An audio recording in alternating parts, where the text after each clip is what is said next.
The New York Times reporting Donald Trump Jr. met with a Russian lawyer after being promised damaging information on Hillary Clinton. This happened during the campaign last June, he says, shortly after President Trump clinched the Republican nomination. In a statement to CNN, Donald Trump Jr. does not deny this meeting happened.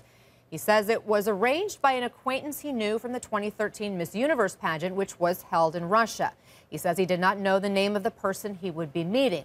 Also at the meeting, Jared Kushner and Paul Manafort, who was President Trump's campaign manager at the time. Now, a member of President Trump's outside legal team tells CNN tonight the president was not aware of this meeting and did not attend. We're getting reaction from the man who ran Hillary Clinton's presidential campaign a short time ago. I spoke with Robbie Mook. First of all, I think we need to start asking ourselves, and I think in particular Republican leaders in Congress need to start asking themselves, at what point do we stop giving the benefit of the doubt here?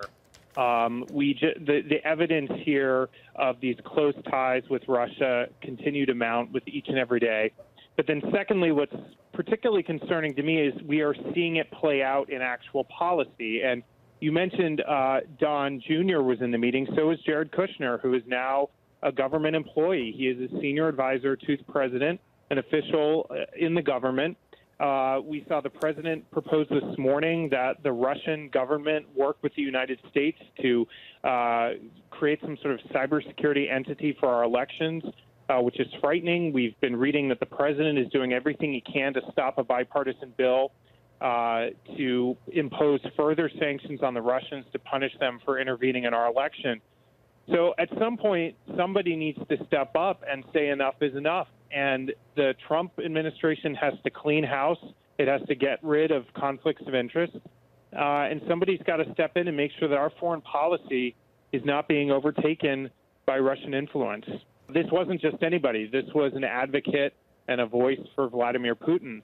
And so anytime somebody representing a foreign government comes to you claiming to assist you, in punishing your opponent, when obviously the Putin administration had a clear interest, a clear antagonism, rather, towards Hillary Clinton.